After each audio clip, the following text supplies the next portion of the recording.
There's a light in the sky, rising in the air.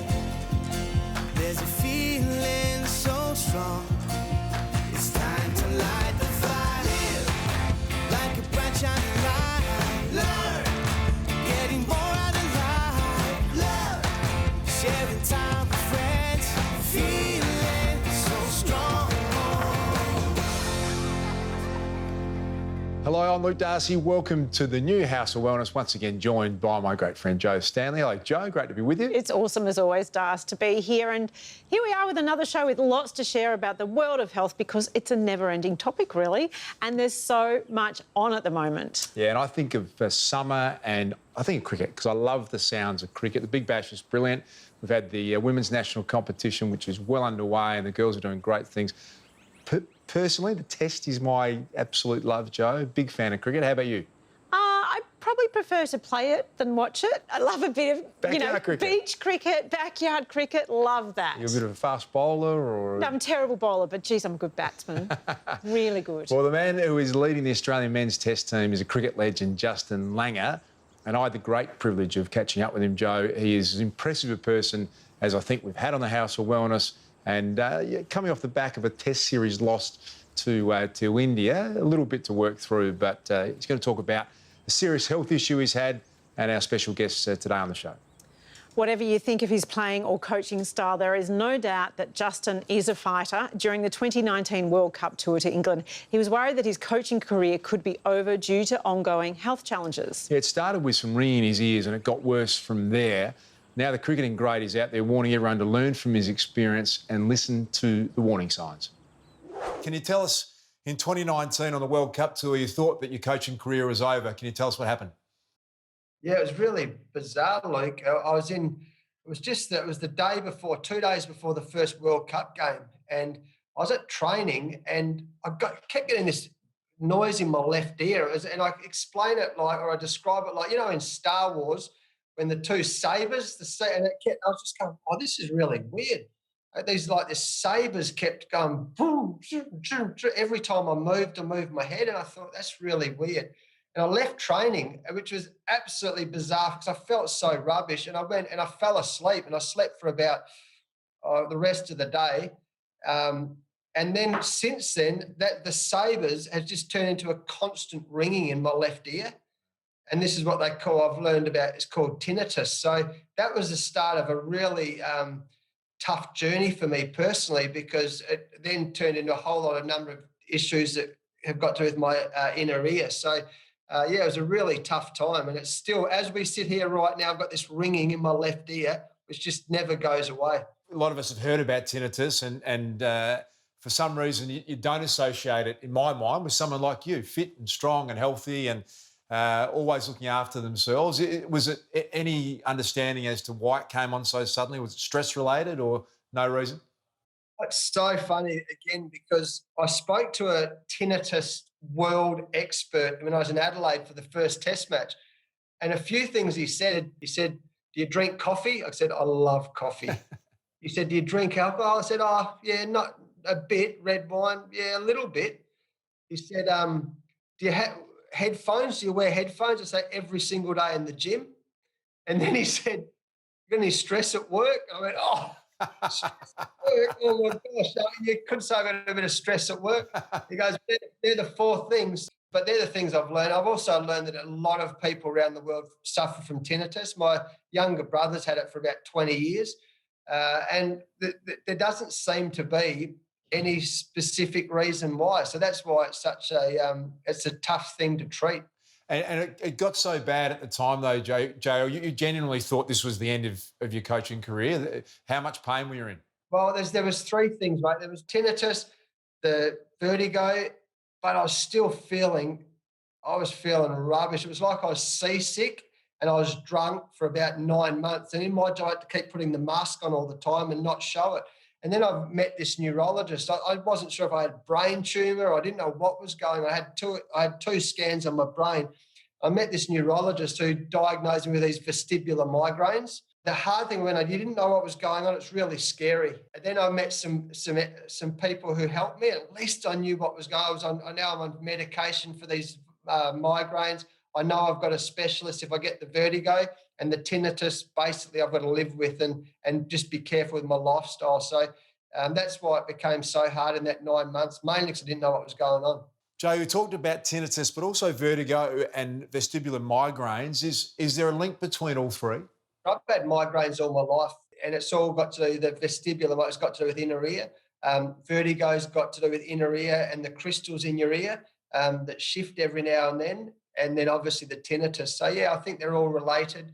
It was funny because when I got to meet the physiotherapist, I mentioned about migraines, and you could see her eyes light up. And she said, yeah, they're somehow related. I saw an ear, nose and throat specialist, and they all work together as a team, and they're helping me out, which is absolutely gold for me. You sort of casually said before, I've got the ring in my ear now and I've just learned to deal with it. To me, that sounds, God, you wake up every day and you've got that as a constant thing going on. How do you go about dealing with that? As I said, besides the coffee, which I love, I certainly haven't had headphones in since I spoke to the specialist. I've tried to cut down on my coffee. I've tried to cut down on my stress. It doesn't help when you lose to India, though. And all the backlash and all the hysteria that comes with that. So I just trying to change my lifestyle a little bit to deal with it, but there's not much you can do about it, unfortunately. Just heard Justin describe the initial symptoms as the noise Star Wars lightsabers make when they hit each other. It's quite an analogy, Joe. I can almost feel the pain of that as you think about it. I reckon tinnitus and vertigo must be horrible sensations. Have you ever had that experience before? Not vertigo, but I do have tinnitus on and off. But I wouldn't describe it like that. For me, it's like really loud cicadas. And only at night time when I'm trying to sleep, which is the best time. That doesn't sound peaceful, having a cicada in your ear at night time. Well, the good news is the researchers have taken a big step towards finding a cure for tinnitus right here in Australia, Joe. Yeah, Victoria's Bionics Institute has found a special imaging technique that can tell the severity of cases with razor-sharp accuracy. So there is work being done that can hopefully end the suffering for the 1 in 6 people who suffer tinnitus. Plus, many clinics offer free 15-minute hearing checks, and the government also provides a range of free services. If you are eligible, please check out the House of Wellness website to find out more.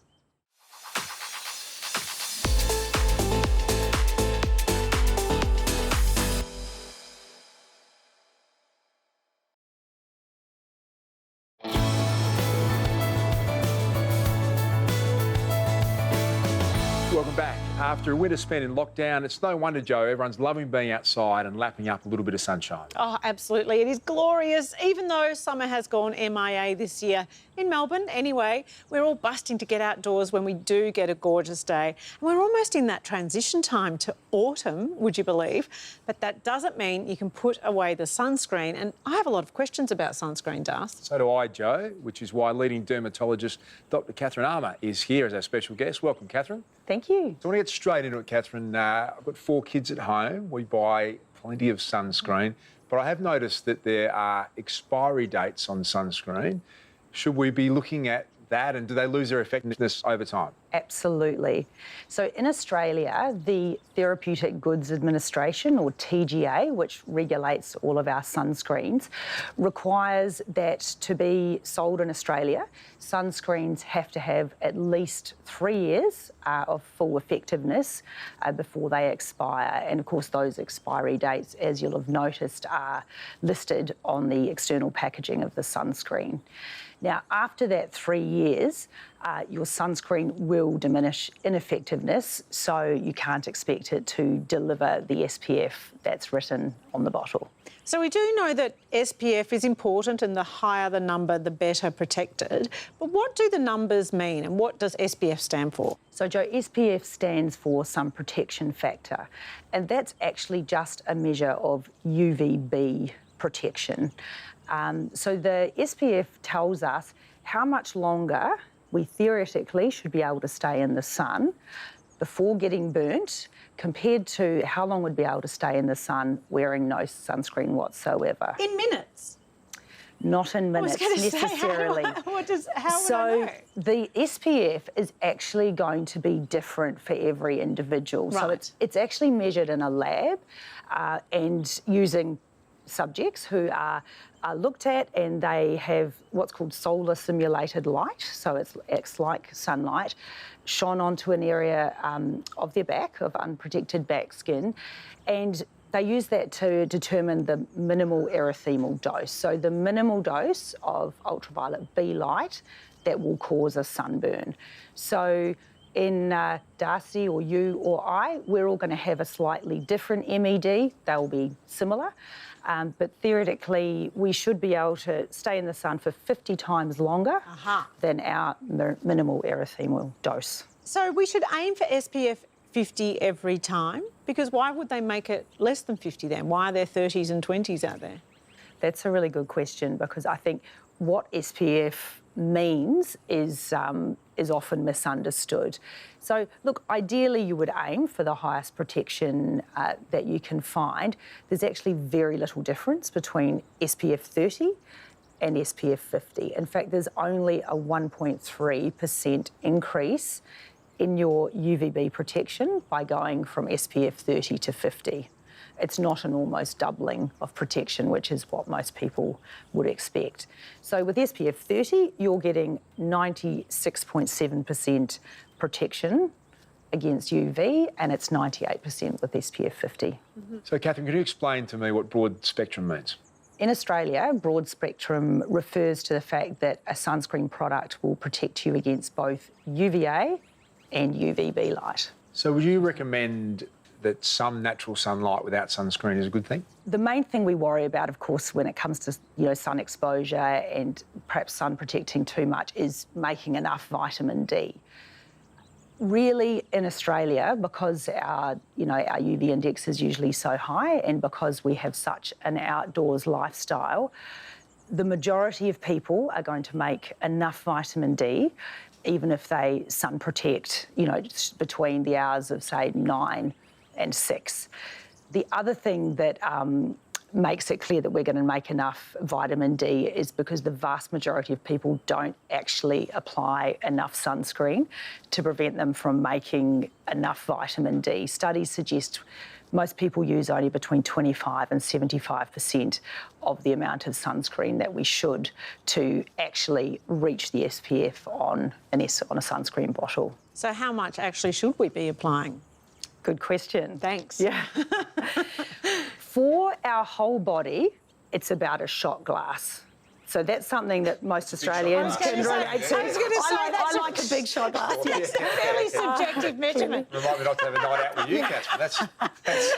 But an easy way to think about it is 1 teaspoon for every area of the body. So that's your face and neck, a teaspoon for each arm, each leg, the front of the body and the back of the body.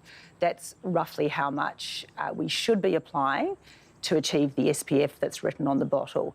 And the other thing is that we should be applying our sunscreen at least 20 minutes before we go out in the sun. And why do we see people still out there sunbaking? I find that astounding, and it alarms me because I know my daughter's almost 12. She wants to sunbake. That younger generation still don't quite understand. I think the sort of teenagers, tweens and teens are unfortunately the generation that we need to do a lot more work on. I think mostly in young adults, and of course in more our generation, the message has largely got through. People are sun protecting appropriately, they're wearing hats, they're getting their skin checked. But often my patients tell me, it's our teenagers, they still want to tan.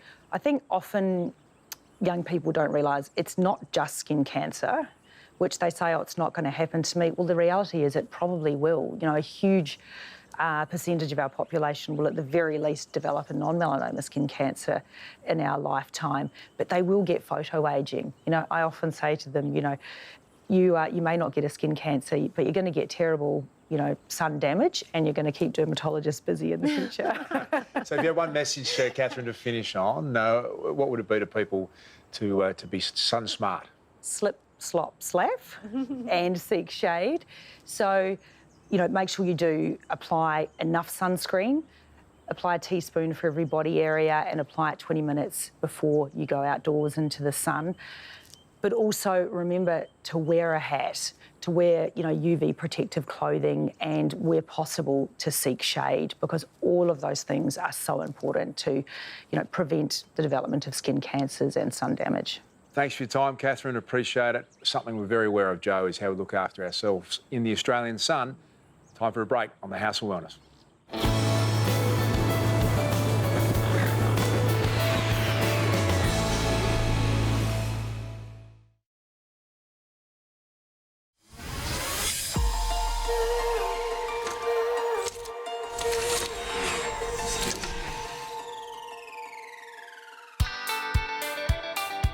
I get lots of inquiries about arthritis. We're talking here about painful joints, things that can really affect our quality of life. Inflammation is something we need to settle, and we do that in a herbal sense with some very, very effective herbs, things like turmeric and celery, ginger, boswellia. And it's very important as well to recognise the benefits of essential fatty acids, which we find in fish. And a move to the so-called anti-inflammatory diet with a focus on fish, extra virgin olive oil, lots of vegetables, can make a difference. This is not a short-term benefit. This is a change in the sorts of things that you do each day. Another painful issue I'm often asked about are cramps, especially at night time. They can be sudden, they're painful, and until the muscle actually relaxes, the pain and discomfort stays with you. What we're looking for is electrolyte replacement and hydration. The herb involved's got a good name. It's called cramp bark, Viburnum opulus, and that's especially good for muscle cramps too. Sadly, we just can't get a magnesium blood test, but if you find you get the occasional spasm or twitch or even a minor cramp, it probably shows your magnesium levels are on the low side. Speak to your pharmacist, get guidance on the most appropriate magnesium supplement, and that issue will settle fairly quickly. As we grow a little older, retaining our memory function and brain function is very important. Sure, we want to be mobile as well, but keeping our marbles is pretty important. There's renewed emphasis on the Mediterranean-style food options. Full dairy, yogurt, cheese, fish is the best protein, even a glass of wine. There's nothing wrong with that. But the slick marketing on the more modern foods often takes away the emphasis on the fundamentals. The herb of choice is an Indian herb or Ayurvedic herb called Brahmi. And Brahmi can almost be regarded as a brain tonic. Of course, if your symptoms persist, speak to your health professional. They'll give you the best advice, but most importantly, live well, be well, stay well. Well, we heard it from GQ there, Joe, those two words, brain fade. Do you think it's real, or is it just an excuse to let us off the hook for forgetting a few things? Well, you did forget that you were supposed to be looking after your youngest child and went out for a coffee. We could maybe not bring that up again. Well, that's okay. The other day, I went to the shops with my peg bag over my shoulder instead of my handbag. So, we all do funny things when we're not thinking. My brain works in strange ways. I remember obscure things that are useless and forget my phone every single day. Our brain needs to work out, just like our bodies. And the best ways to get a six-pack on your cerebrum are actually pretty good. Eat a delicious Mediterranean diet, have an occasional glass of wine, and maybe do some brain exercises like crosswords. Cryptic ones are the best, which I hate, by the way, so I'm in trouble. Use it or lose it, as they say, Joe. So we sent out the sharpest tool in the House of Wellness shed, our very own Gus Woolen, to find out more. As your body ages, we all get wrinkles, we all get sunspots, we all get a little loose and saggy. That's totally normal. And the same thing happens for your brain. When in actual fact, aging does not mean that you have to get worse or slower or have less able memory. It can actually mean the opposite. Every day of your life, your brain is being neuroplastic. It's growing, it's changing, it's adapting. And that's amazing, that's magical. That means every day of your life, you're getting a little better, a little smarter, a little wiser. The older we are, the more potential that we have to be our smarter self, to be our wisest self, to be our most intelligent self. In terms of physical fitness, what can we do physically to make sure that the brain stays fit? So there's a really great term, it's called cognitive reserve. And I like to use a little analogy when I talk about this. So you can imagine your cognitive reserve like a little buffer zone in your brain. And imagine like a little Pac-Man is eating away, nom nom nom, eating away at that buffer, right? So your buffer is the space between when you might start showing the normal signs of aging. And you can make your cognitive reserve really, really wide and really big. You have a nice big buffer for Pac-Man to nom eat away at if you do certain things. Two big factors in having a big cognitive reserve is socializing and learning. Socializing, number one. That means putting yourself out there. Going and seeing people, going and having the coffee, going to the bridge lesson, going and seeing the family, going and having the lunch date with friends.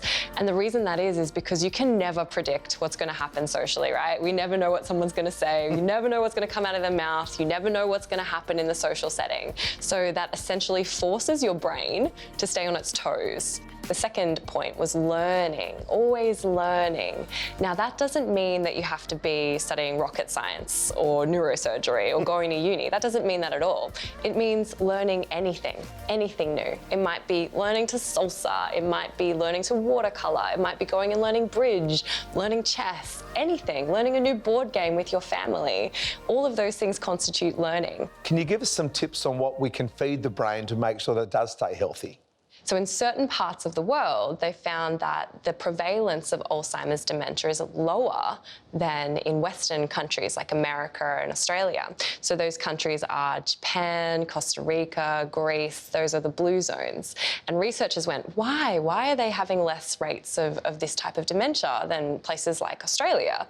And one of the reasons they think it might be is the food that they're eating, which is high in good fats and oils. So like omegas from fish and really good plants that they're feeding themselves every day. 90% of your serotonin is actually made in your gut, not in your brain. So if you want to feel happy and if you want to feel good, you need to be fueling your body in the right way. There'd be some people out there watching right now, Doctor, that would be saying, oh, it's too late for me. The answer is no, it's never too late to start. In fact, do it today, start today, because you'll see the benefits straight away.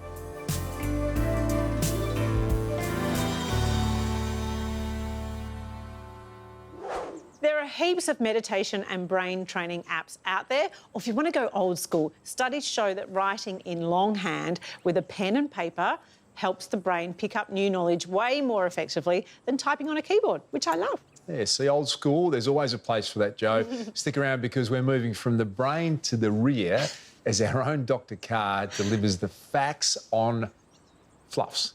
That's next on the House of Wellness.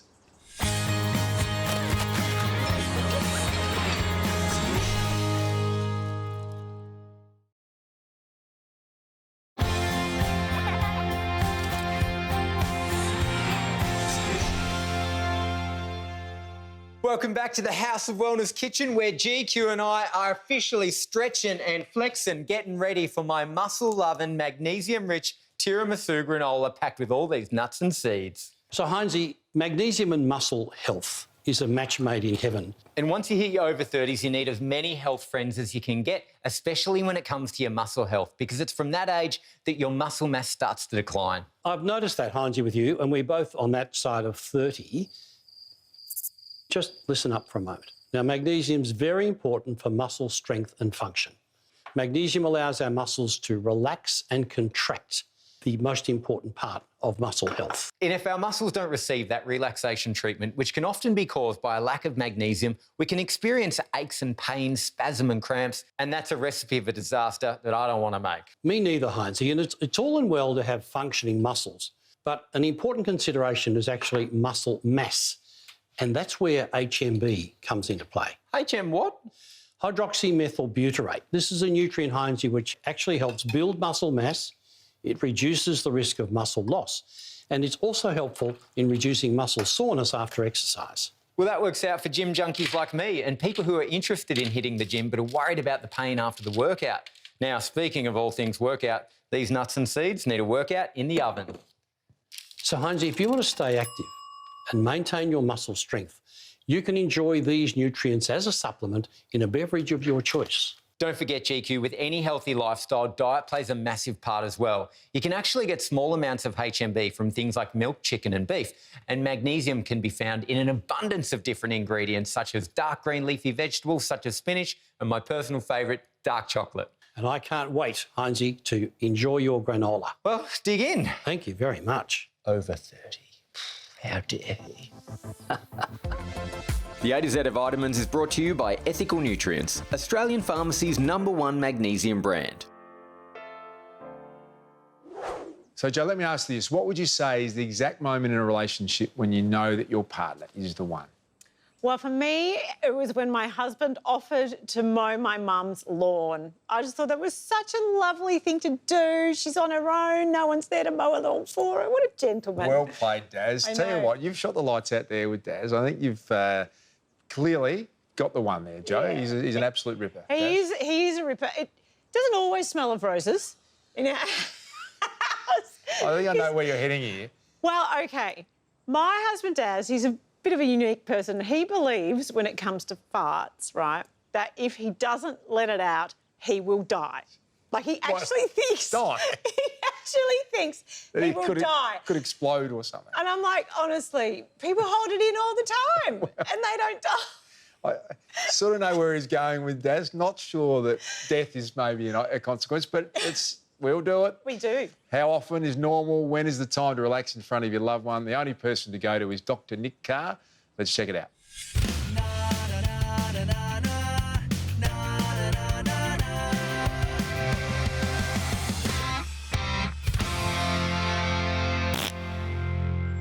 It's something that everyone does, and although no one admits to it, we all do it multiple times every day. I'm talking about breaking wind, or as it's more commonly known, farting. Unusually, although we have a word for the fart itself, which is flatus or flatulence, there's no fancy term for farting. We just ask a patient, how often do you break wind? And if the answer is 5, 10, or even 15 times a day, then you are completely normal. Yes, the healthy adult produces up to 1.5 or even 2 litres of gas every day. And sorry, ladies, scientists know that you fart just as often as us men. The gas is produced by the action of our tummy bacteria on fibre. Now, fibre is really good for us, but our tummies vary in how they can handle the different fibres in various foods. So, take beans, for example. And yes, they really do make us fart more because they are loaded with indigestible sugars called oligosaccharides. The good news is we can reduce the fartogenicity of beans by washing and rinsing them, which removes most of the sugars while leaving the beans highly nutritious. Some of the gases we produce include methane and hydrogen, both of which are highly flammable. Now, you can guess what comes next. Combine a group of young men, and yes, it's nearly always young men, not women, with enough beans and a naked flame, and, well, I won't go on. It's so popular, it has a name. It's called pyroflatulence.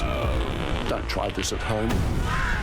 Now, farts, of course, can smell appalling, and that's due to sulfides, the same sort of thing that comes from rotten eggs. And the biggest culprits in our diet are the cruciferous vegetables, things like cabbage, broccoli, and that vegetable that all the kids love to hate, Brussels sprouts. But it's not just vegetables. Protein supplements that are popular with bodybuilders also contain sulfides. So perhaps that smell in the gym is not just of honest sweat.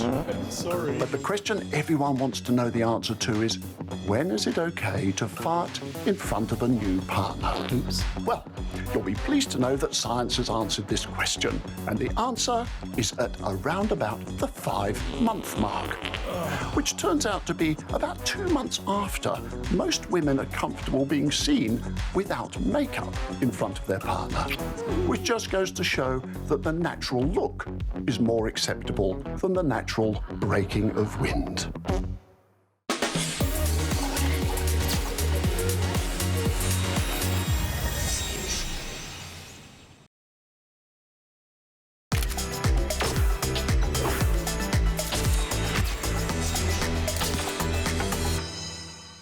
Mascara, personally, if I was on a deserted island, is one product that I would be bringing.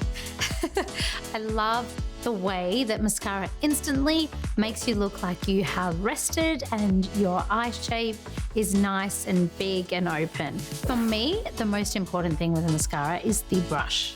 The Maybelline New York Lash Sensational Mascara has the most amazing brush with 10 layers of bristles. So it really gets in there from the root of your lash right to the tip. And this is key when you're after really long and thick lashes.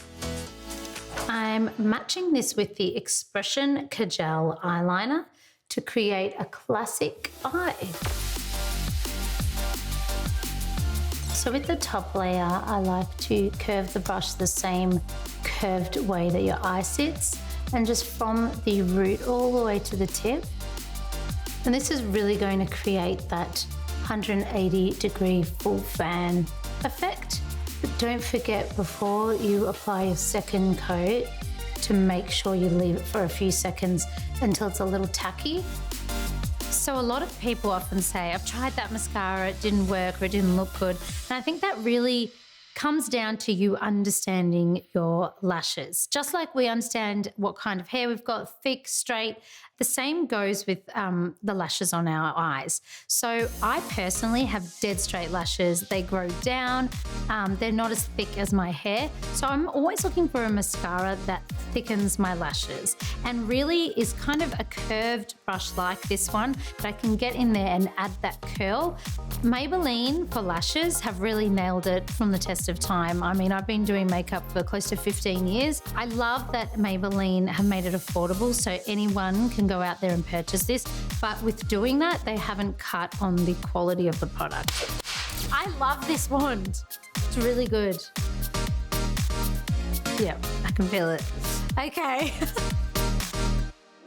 We talk a lot about ubiquinol on the show, Darcy. Well, it turns out it's not just a fantastic word to use in Scrabble. Well, experts call it our body spark plug, Jo. Did you know? Yeah, it's a really good descriptor. Not only is ubiquinol a powerful antioxidant that's produced naturally, it'll get you maximum points in Words with Friends, plus keep you energised throughout the day. Here's how. My aim is to teach people that you just take one day at a time and you try and eat well, you try and do a bit of exercise, hug someone, have some fun each day, and then you go to bed and you start again. To help live our best every day, nutritional biochemist Dr. Beth Steele researches the driving force behind it all: our energy. In order to understand how the body works, we have to get right down into the cellular components. The mitochondria is one of the organelles that sits inside every one of your cells, and it is a powerhouse. So it takes the food that you've eaten, carbs, fats and proteins, all funnel down, and they have to get converted like a processor into a form of energy that your cells use. It actually utilises it in the form of a molecule called ATP, or adenosine triphosphate. If cells don't have enough ATP or energy to carry out their function, they will start working at a suboptimal level. Ubiquinol is essential for energy production or the manufacture of ATP in the mitochondria. As the active form of coenzyme Q10 found naturally in the body, ubiquinol has a unique contribution to our body's daily operation.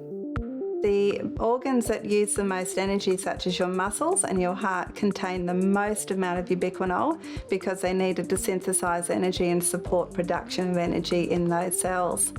So ubiquinol, because it's a fat-soluble antioxidant, not only helps you make ATP, but it mops up free radicals that have been generated as a result of making that ATP.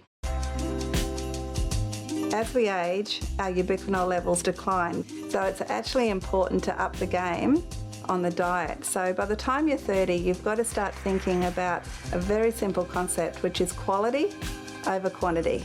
You will only get ubiquinol from natural foods.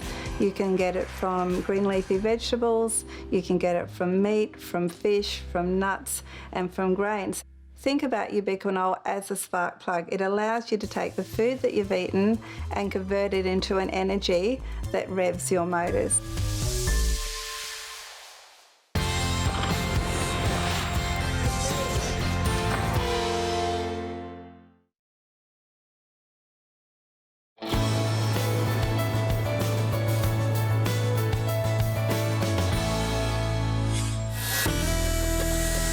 Pay a visit to your local men's shed. You'll find blokes tinkering away on all sorts of stuff. A bit of maintenance, some personal projects, even some upskilling. But the sturdiest thing Rod Jackson has built is a rock-solid support network. Back in 2010, I got laid off from work and I was sitting at home alone. My wife was working full-time, still does. My daughter was at school and my son was working as well. And I spiralled into this black hole. I did self-harm and tried to do worse than just self-harm. I had the police turn up as well as an ambulance, and I was taken to hospital. We've then moved to Sunbury, and I've got laid off from a job again. So I wouldn't go down the same tunnel as what I did before. My wife Jenny has gone, find the men's shed. Nice timber. So I did. Came down here. Within an hour, they opened their arms and brought me in. It gave me a sense of purpose to get up in the morning and do things. Within weeks, Rod became a dedicated member of the Hume men's shed. But it wasn't just the woodwork that kept him coming back. I enjoy coming down to this shed. I do little projects every so often for myself, but the best thing I find is talking to everybody. I'm really pleased that he's doing okay, because I was worried about him the day I was speaking to him on the phone. Yeah? When I was younger, growing up, guys never talked. And I found talking to a bloke next to you is worth more to me than winning Tats Lotto. If I'm down, someone will know when I'm down here. He'll come over to me. Mate Gary, the other week when I had a bit of a problem, he says, "You're not well." He knew. He came straight up to me. "Do you want to talk about it?" And I said, "Yeah, I want to talk about it." By the time I finished talking, we'd gone off the subject of my mental health onto other stuff. I walked out of here like a new day. It pulls people together, this place. They can't argue with me, I've got the knife. Rod's mates couldn't agree more. This shed has become a sanctuary in their darkest moments. Men are very bad communicators, not like women. You know? They have this sort of isolation when they leave work. Most of their comrades are at work, so now they've got a place to come to and talk. And it's so nice to be like a family, you know? Like a family. We all have each other's number, we call each other anytime, you know? To come down and talk to the diversity of people that have been in other jobs, teachers and pilots and tradies, you know, be they plumbers, electricians, carpenters, a whole lot. It's so interesting. I can talk to others and listen. My wife calls me Mr. Have a Chat. There are almost 1,000 men's sheds spread across Australia, and Rod encourages all blokes to pick up a toolkit, drop by and have a chat. You've just got to make the first step. But when you make that first step is actually better than anything else. These guys here have made me laugh again. They've made me cry again. They've made me who I am. Nice. You can take it home to the boss? Hey? You going to take it home to the boss? No, she's got one already. Has she?